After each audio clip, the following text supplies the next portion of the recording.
आज हम देखेंगे कि बैक्टीरियाज में रिप्रोडक्शन एंड ग्रोथ कैसे होती है और इसकी बेसिस पे बैक्टीरियाज के कितने ग्रुप्स हैं। रिप्रोडक्शन का मीनिंग होता है नंबर इंक्रीज करना अपने ही जैसे बेबीज की प्रोडक्शन के थ्रू। ये अपने ही जैसे बेबीज का मीनिंग क्या होता है? लाइक आपने जितने भी एनिमल्स देखे हैं जिसमें कैट है, डॉग है, काऊ है, उन सब के बेबीज अपने पेरेंट्स से मिलते जुलते हैं। ऐसा नहीं होता कि काउस का जो बेबी है वो कभी कैट से मिलता हो या डॉग से मिलता हो। तो बैक्टीरियाज कभी अपने जैसे और बैक्टीरियाज प्रोड्यूस करना इसका रिप्रोडक्शन। रिमेनिंग जो हमारे लिविंग थिंग्स होते हैं उसमें ग्रोथ का मीनिंग होता है साइज का इंक्रीज होना, लेकिन बैक्टीरिया के केस में ग्रोथ एंड रिप्रोडक्शन दोनों का मीनिंग सेम है और वो क्या है? नंबर का इंक्रीज होना। तो जब भी आप बैक्टीरिया की ग्रोथ की बात करेंगे तो यहाँ पे आपने साइज इंक्रीज का मीनिंग नहीं लेना है। बैक्टीरियाज रिप्रोडक्शन के लिए दो मेथड्स यूज करते हैं। जो फर्स्ट टाइप यूज करते हैं रिप्रोडक्शन की वो है एसेक्सुअल रिप्रोडक्शन। एसेक्सुअल में ए का मीनिंग होता है एब्सेंट होना, सेक्सुअल मीन्स के सेक्सेस का। या आप कह सकते हो कि यहाँ पे दो डिफरेंट ऑर्गेनिज्म जो हैं वो इन्वॉल्व नहीं होते हैं रिप्रोडक्शन में एंड ओनली वन ऑर्गेनिज्म है जो कि नेक्स्ट अपने बेबीज की प्रोडक्शन करेगा। और जब भी हम सेक्सुअल रिप्रोडक्शन की बात करते हैं तो उसमें दो डिफरेंट लिविंग थिंग्स जो हैं वो रिप्रोडक्शन में इन्वॉल्व होती हैं, अपने अपने सेक्स सेल्स जो हैं वो डोनेट करती हैं और फिर वहां से बनता है एक नया बेबी। बैक्टीरियाज के केस में सेक्सुअल रिप्रोडक्शन कैसे होती है, ट्रू है या फॉल्स है, उसकी बात हम बाद में करेंगे। पहले हम एक्सप्लेन करते हैं कि एसेक्सुअल रिप्रोडक्शन क्या होता है। तो बैक्टीरियाज एसेक्सुअल रिप्रोडक्शन के लिए जो मेथड यूज करते हैं उसे हम कहते हैं बाइनरी फिशन। बाइनरी का मीनिंग है टू, फिशन का मीनिंग है सप्लीट होना। तो इट मीन्स के एक बैक्टीरिया का स्प्लिट होके दो बैक्टीरियाज बना देना इज कॉल्ड बाइनरी फिशन, जो कि एसेक्सुअल रिप्रोडक्शन की फॉर्म है। तो बाइनरी फिशन में कौन कौन से स्टेप्स इन्वॉल्व होते हैं उनकी डिस्कशन करते हैं। और ये आपको क्लियर है कि बाइनरी फिशन जो है ये एसेक्सुअल फॉर्म है, मीन्स के एक ही बैक्टीरिया ने दो मजीद बेबीज जो हैं वो बनाने हैं। तो जब भी कोई बैक्टीरिया बाइनरी फिशन के थ्रू अपना नंबर इंक्रीज करना चाहता है, तो सपोज करें ये मेरे बेटे बैक्टीरिया की सेल मेम्ब्रेन है, आउटर कवर, और ये उसका इनर साइड पे मौजूद जेनेटिक मटेरियल डीएनए की फॉर्म में जो कि जीन्स कैरी करेगा और बैक्टीरिया के सब करैक्टर्स को कंट्रोल करेगा, चाहे वो कोई स्ट्रक्चर का है या फंक्शन का, जो भी करैक्टर्स हैं। तो बाइनरी फिशन का पहला स्टेप क्या होता है कि यही बैक्टीरिया बेटे अपना साइज इंक्रीज करता है। तो सेल का साइज क्या करना? इंक्रीज करना। और अब सबको बहुत अच्छे से क्लियर है कि बैक्टीरिया की बॉडी में एक ही सेल होता है बिकॉज ये यूनिसेलुलर है। तो ये जो एक सेल मौजूद है इसकी बॉडी के अंदर, वो सबसे पहले क्या करेगा? अपना साइज इंक्रीज करेगा।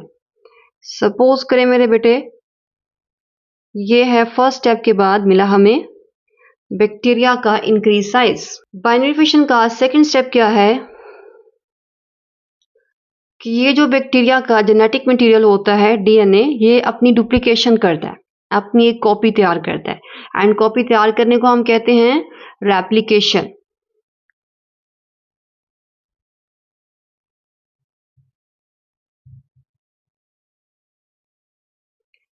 रेप्लिकेशन ऑफ डीएनए लिख दो या फिर जेनेटिक मटेरियल, दोनों का मीनिंग सेम है। एंड सपोज करें मेरे बेटे कि ये है बैक्टीरिया का अपना डीएनए और ये रेड कलर में है वो डीएनए जो कि उसने इससे कॉपी करके तैयार किया है। जब भी आप किसी पेज की कॉपी करवाते हो ना, तो जो आपके पास ओरिजिनल पेज के पास इंफॉर्मेशन होती है वही उस पेज के पास होती है जो आपने कॉपी करवाया होता है। तो अगर मैंने डीएनए की कॉपी तैयार की है तो जो जीन्स इसके पास हैं, जो करैक्टर्स इसे कंट्रोल करने हैं, वही जीन्स इसके पास होंगी और वही करैक्टर्स ये कंट्रोल करेगा। तो इट मीन्स के दोनों के पास इंफॉर्मेशन क्या होगी? सेम होगी, बिकॉज मैंने इसी डीएनए का, इसी जेनेटिक मटेरियल का यहाँ पे रेप्लिका ड्रॉ किया है। रेप्लिका मीन्स के कॉपी।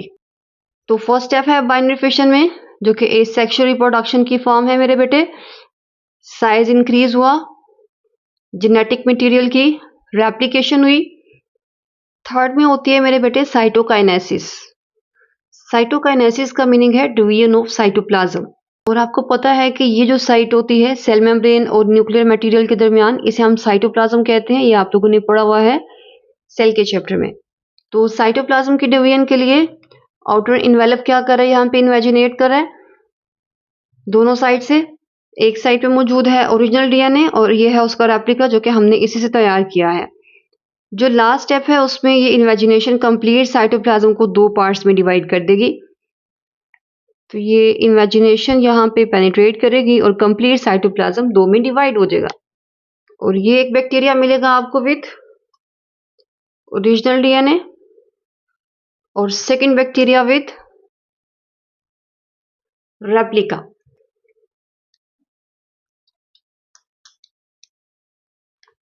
और ये है 4th स्टेप जिसमें हमें 2 बैक्टीरिया के डॉटर सेल्स मिल चुके हैं।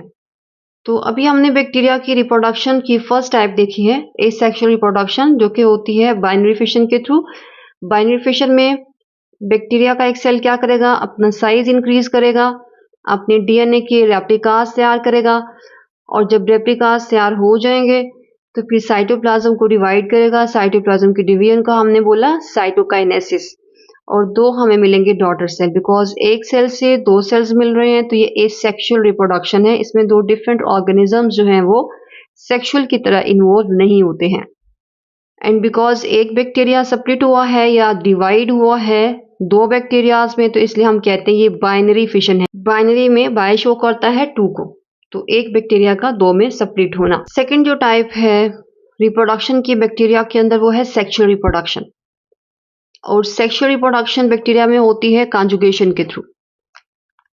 कॉन्जुगेशन को हम कहते हैं कि this is not a true form of sexual reproduction. और ऐसा हम क्यों कहते हैं इसको अभी देखते हैं। और साथ ही ये लिखते हैं कि conjugation is only used for genetic recombination. और जेनेटिक रिकॉम्बिनेशन क्या होता है इसको भी अभी डिस्कस करते हैं। कॉन्जुगेशन को एक्सप्लेन करने के लिए ये 2 बैक्टीरियाज मैंने आपके सामने ड्रॉ की और इनके आउटर कवर के साथ इस तरह की एक ट्यूब अटैच होती है जो कि अंदर से होलो है, मींस के खाली है, और ये बिल्कुल स्ट्रेट है हेलिक्स की फॉर्म में, इसमें कोई फोल्डिंग्स मौजूद नहीं होती हैं। तो ये फर्स्ट बैक्टीरिया का पिलाई मैंने ड्रॉ कर दिया। इस ट्यूब को हम पिलाई कहते हैं। इस तरह के मल्टीपल और भी पिलाए होते हैं, मैंने एक हाईलाइट किया हुआ है आपके सामने।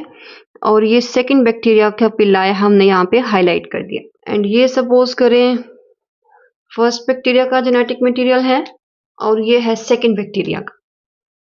जब भी ये दोनों बैक्टीरियाज कॉन्जुगेशन करना चाहते हैं, मींस के सेक्सुअल रिप्रोडक्शन करना चाहते हैं, तो दोनों अपने पिलाई के थ्रू क्या करते हैं, अटैच होते हैं। और ये जो होलो ट्यूब जिसे हम पिलाई कहते हैं, ये बैक्टीरिया को किसी भी सबस्ट्रेट के साथ, किसी भी साइट या प्लेस के साथ अटैच होने में हेल्प करती है।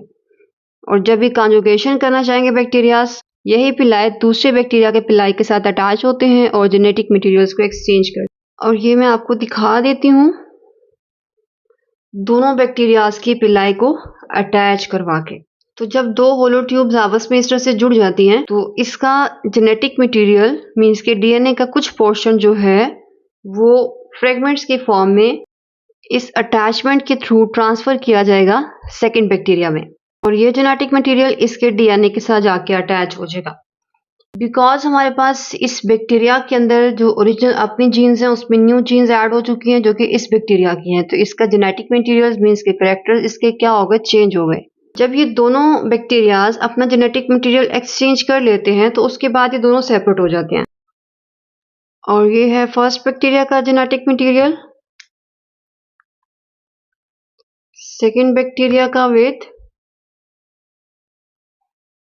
ये रिसीव्ड जीन्स या डीएनए फ्रॉम फर्स्ट बैक्टीरिया। तो इस पूरी प्रोसीजर को हम कॉन्जुगेशन कहते हैं। कॉन्जुगेशन में हमने 2 ही बैक्टीरिया से स्टार्ट किया था, 2 ही बैक्टीरियाज हमें फाइनल मिल रहे हैं, तो मजीद जो नंबर है वो इंक्रीज नहीं हुआ। इट मीन्स कि यहाँ पे रिप्रोडक्शन तो हुई नहीं है, नंबर तो इंक्रीज ही नहीं हुआ। ओनली बैक्टीरियाज ने क्या किया है, अपना जेनेटिक मटेरियल एक्सचेंज किया है और अपने कैरेक्टर्स को चेंज किया है। कोई भी लिविंग ऑर्गेनिज्म ये चाहता है कि जो नई आने वाली जनरेशन उसकी होती हैं उसके कैरेक्टर्स पेरेंट्स से डिफरेंट हो, सो डैट वो इन्वायरमेंट में सक्सेसफुली अडेप्ट कर सके। अगर सेम कैरेक्टर्स बार बार सेम जनरेशंस में ट्रेवल करते रहते हैं तो इन्वायरमेंट के फैक्टर्स को किल करना उनके लिए आसान होता है, वो जल्दी ख़त्म हो जाते हैं, एक्सटिंक्ट हो जाते हैं और उनमें डिजीज़ का जो रेट होता है उनकी बॉडी में वो भी क्या होता है, ज़्यादा होता है। तो हम सिंपली कह सकते हैं कि जेनेटिक मटेरियल एक्सचेंज करना, कैरेक्टर्स को चेंज करना किसी भी एनवायरनमेंट के अंदर सक्सेसफुली रहने के लिए, अडैप्ट करने के लिए किसी भी लिविंग थिंग का प्रेफर्ड बिहेवियर होता है। बिकॉज इस पूरे प्रोसीजर में 2 बैक्टीरियाज इन्वॉल्व हैं, इसे हम सेक्सुअल रिप्रोडक्शन कहते हैं। नंबर इंक्रीज नहीं हुआ है तो हम कहते हैं कि कॉन्जुगेशन जो कि बैक्टीरिया की सेक्सुअल रिप्रोडक्शन है is not a true form of reproduction, जैसा कि हमने यहाँ पे लिखा था। तो ये जो 2 बैक्टीरियाज आए हैं ये मजीद अपना नंबर अब बाइनरी फिशन के थ्रू ही इंक्रीज करेंगे। इट मीन्स कि बैक्टीरियाज में नंबर इंक्रीज करने का ओनली जो मेथड है वो एसेक्सुअल रिप्रोडक्शन है जो कि बाइनरी फिशन है। तो बाइनरी फिशन को हम कहते हैं वो ट्रू फॉर्म ऑफ रिप्रोडक्शन है बैक्टीरियाज के अंदर। सेक्सुअल जो है जो कि कंजुगेशन है ये ओनली यूज करते हैं जेनेटिक रिकॉम्बिनेशन के लिए, बेबीज के कैरेक्टर्स को चेंज करने के लिए और इन्वायरमेंट में सक्सेसफुली रहने के लिए, अडेप्ट करने के लिए। तो ये 2 पॉइंट्स कंजुगेशन में याद रखिएगा। किसी भी मीडियम के अंदर सपोज करें ये मैंने कोई भी आर्टिफिशियल मीडियम लैब के अंदर तैयार किया हुआ है और इसके ऊपर मैंने बैक्टीरियाज को प्लेस किया है। तो आर्टिफिशियल मीडियम के ऊपर बैक्टीरियाज का नंबर किस रेट से इंक्रीज होता है उसके लिए हम एक ग्राफ ड्रॉ करेंगे अभी। और ग्राफ के ये है वाई एक्सिस और इस साइड पे हम लेंगे एक्स एक्सिस। वाई एक्सिस पे हम शो करवाएंगे नंबर ऑफ बैक्टीरियाज को एंड एक्स एक्सिस पे शो करवाएंगे टाइम को। तो जब भी हमने बैक्टीरियाज को इस मीडियम पे प्लेस करना है तो मीडियम में न्यूट्रिएंट्स का नंबर मैक्सिमम सप्लाई मौजूद है तो बैक्टीरियाज का जो नंबर इंक्रीज होगा स्टार्टिंग पे वो भी ज्यादा होगा। बट उससे पहले कुछ टाइम बैक्टीरियाज क्या करते हैं, लेते हैं वहां पे इन्वायरमेंट के अंदर अडेप्ट करने के लिए।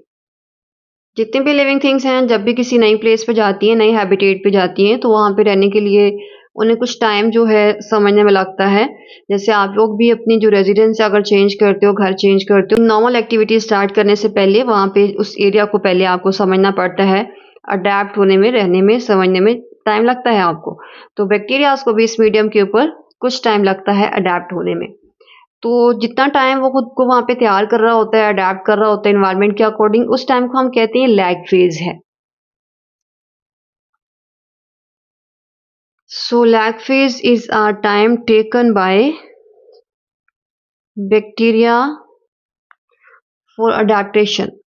और अगर आप ये वर्ड नहीं यूज करना चाहते हैं तो आप लिख सकते हैं खुद को वहां पे प्रिपेयर कर रहा होता है ग्रो करवाने के लिए। देख रहे हो कि इसमें टाइम क्या हो रहा है, इंक्रीज हो रहा है, लेकिन नंबर ऑफ बैक्टीरियाज जो हैं वो एज सच इंक्रीज नहीं हो रहे हैं।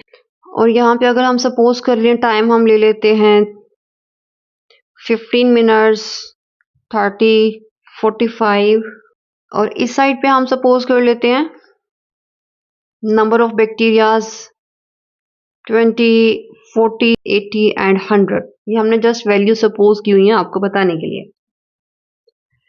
सेकेंड फेज क्या होती है कि जब बैक्टीरिया यहाँ पे अडेप्ट कर लेता है तो वहाँ पे मैक्सिमम न्यूट्रिएंट की सप्लाई भी मौजूद है मीडियम में, बिकॉज मैंने मीडियम में हर वो चीज़ डाली हुई है जो कि बैक्टीरिया को वहाँ पे रिक्वायर्ड थी। तो बैक्टीरिया एक्सपोनेंशियली अपना नंबर क्या करता है, इंक्रीज करता है। एक्सपोनेंशियल का मीनिंग क्या है कि मैक्सिमम ग्रोथ शो करेगा। और ग्राफ में ड्रॉ करते हैं सेकेंड फेज। ये इसमें आप देख रहे हो कि जैसे जैसे टाइम पास हो रहा है बैक्टीरियाज का नंबर जो है वो भी इंक्रीज हो रहा है। तो ये जो सेकंड फेज होती है इसे हम कहते हैं ये है log phase. And log phase वो फेज है जिसमें बैक्टीरियाज क्या करते हैं, मैक्सिमम बर्थ रेट को शो करते हैं। और डेथ रेट क्या होता है यहाँ पे बहुत कम है।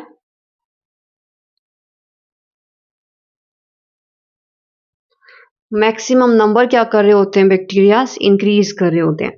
जब यहाँ पे मुसलसल बैक्टीरियाज अपना नंबर इंक्रीज करेंगे तो मीडियम जो मैंने आर्टिफिशियल तैयार किया था उस मीडियम में न्यूट्रिएंट्स की सप्लाई जो है वो कम होना शुरू हो जाएगी।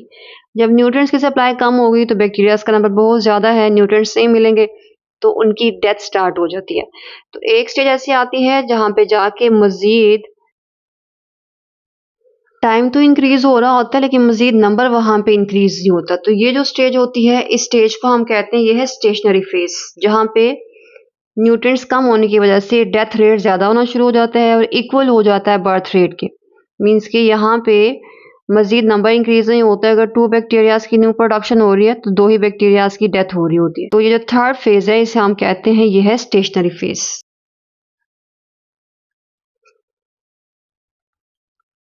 और स्टेशनरी फेज़ जो है इसमें बर्थ रेट इक्वल हो चुका है डेथ रेट के।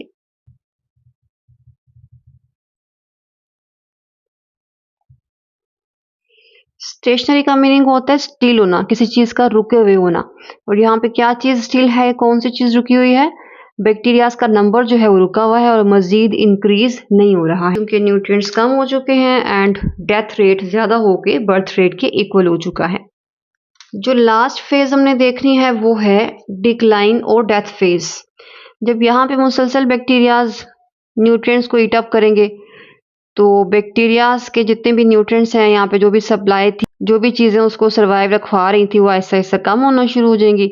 तो मजीद जो बैक्टीरियाज हैं उनकी बर्थ नहीं होगी, बल्कि जितने भी ऑलरेडी मौजूद हैं वो न्यूट्रिएंट्स ना मिलने की वजह से उनकी डेथ स्टार्ट हो जाती है।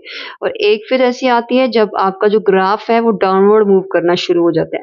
ठीक है, तो बैक्टीरियाज का नंबर टाइम भी इंक्रीज हो रहा है, तो with the passage of time 80 to 60, 60 से 40 और इस तरह से ऐसा ऐसा क्या हो रहा है, कम हो रहा है बिकॉज न्यूट्रिएंट्स खत्म हो रहे हैं मीडियम में और मजीद बैक्टीरियाज की बर्थ नहीं हो रही है। तो इस फेज को हम कहते हैं यह है डेथ फेज। पे डोमिनेट कर चुका है किसका नंबर? डेथ रेट का। ये साइन हमने लगाया ग्रेटर देन का। और बर्थ रेट क्या हो चुका है? बहुत कम हो चुका है। तो ये ग्राफ हम शो करते हैं किसी भी बैक्टीरिया की ग्रोथ को शो करने के लिए कि बैक्टीरियाज अपना नंबर किस रेट के साथ इंक्रीज करते हैं। तो किसी भी मीडियम में पहले वो अडेप्ट करेंगे और मिनिमम वहाँ पे क्या होगा? बर्थ रेट होगा। तो अडेप्ट करने का, खुद को प्रिपेयर करने का जो फेज होती है उसे हम लैग फेज कहते हैं। जब वो खुद को वहाँ पे अडेप्ट कर लेगा तो मैक्सिमम बर्थ जो है वो शो करेगा बिकॉज न्यूट्रिएंट्स की सप्लाई यहाँ पे क्या होगी? मैक्सिमम होगी। तो इस फेज को हम कहते हैं लो फेज है, जब मैक्सिमम क्या है? बर्थ रेट, और डेथ रेट है बहुत कम बिकॉज न्यूट्रिएंट्स की सप्लाई बहुत ज्यादा है। स्टेशनरी फेज वो फेज है जब न्यूट्रिएंट्स ऐसा ऐसा मीडियम में कम होना शुरू हो गए एंड बैक्टीरियाज को न्यूट्रिएंट्स ना मिलने की वजह से उनका डेथ रेट ज्यादा हो गया और बर्थ रेट इक्वल हो गया डेथ रेट के। जितनों की बर्थ हो रही थी उतने की ही डेथ हो रही है और मजीद जो बैक्टीरियाज का नंबर है वो इंक्रीज नहीं हो रहा है। इसे हम कह रहे हैं ये स्टेशनरी फेज है, स्टिल हो गई है ये फेज, मजीद नंबर इंक्रीज नहीं हो रहा। डेथ फेज वो फेज है जिसमें हमने बोला न्यूट्रिएंट्स की सप्लाई मीडियम में बिल्कुल ही खत्म होना शुरू हो गई है और सारे जो बैक्टीरियाज हैं मीडियम के अंदर उनकी डेथ स्टार्ट हो गई है और डेथ रेट जो है वो ज्यादा हो गया है as compared to birth rate, जो कि हमने यहाँ पे इस एरो से शो कराया हुआ है। तो ये बिहेवियर याद रखिएगा कि किसी भी मीडियम में बैक्टीरियाज जो हैं किस तरह से अपना रिप्रोडक्शन करते हैं। लैग का मीनिंग क्या है, लो का मीनिंग क्या है, स्टेशनरी क्या होता है और डेथ फेज क्या होती है। जो पीछे आप बाइनरी फिशन पढ़ रहे थे, बाइनरी फिशन ओनली सोर्स होता है बैक्टीरियाज के अंदर रिप्रोडक्शन का, मीन्स के नंबर इंक्रीज करवाने का। जो कॉन्जुगेशन है, कॉन्जुगेशन ओनली यूज करते हैं वो जेनेटिक रिकॉम्बिनेशन के लिए आपने पढ़ा। तो बाइनरी फिशन का टाइम अगर तो बैक्टीरिया को अच्छी कंडीशंस मिल रही हैं, टेम्परेचर, पीएच एंड इसके अलावा न्यूट्रिएंट्स, तो बाइनरी फिशन जो है ये 20 मिनट्स में कंप्लीट हो जाती है। बट उस कंडीशन में जब बैक्टीरिया को मिल रही है हर कंडीशन ऑप्टिमम मीन्स के उसके लिए सूटेबल है और उसमें सर्वाइव कर सकता है। ये टाइम भी याद रखिएगा, 20 मिनट्स में बाइनरी फिशन क्या हो जाती है? कंप्लीट हो जाती है और एक बैक्टीरिया जो है वो सप्लीट हो चुका होता है 2 बैक्टीरियाज में। आई होप मेरे बेटे बैक्टीरियाज रिप्रोडक्शन कैसे करते हैं आपको क्लियर होगा एंड किसी भी मीडियम में ग्रोथ पैटर्न्स क्या होते हैं, लैग, लोग और स्टेशनरी का मीनिंग क्या है किसी मीडियम के अंदर बैक्टीरिया का, ये भी याद रखिएगा ऑब्जेक्टिव में। और अगर लॉन्ग क्वेश्चन आए तो इसको ऐड कर दीजिएगा। बैक्टीरिया में जेनेटिक रिकॉम्बिनेशन के लिए कॉन्जुगेशन के अलावा मल्टीपल और मेथड्स भी यूज होते हैं जिनके डिटेल इंशाल्लाह हम फिर कभी किसी और लेक्चर में ऐड करेंगे। और आज के लिए इतना इनफ है। कोई डाउट, कोई परेशानी मेरे बेटे हो तो आप इनसे बात कर सकते हो।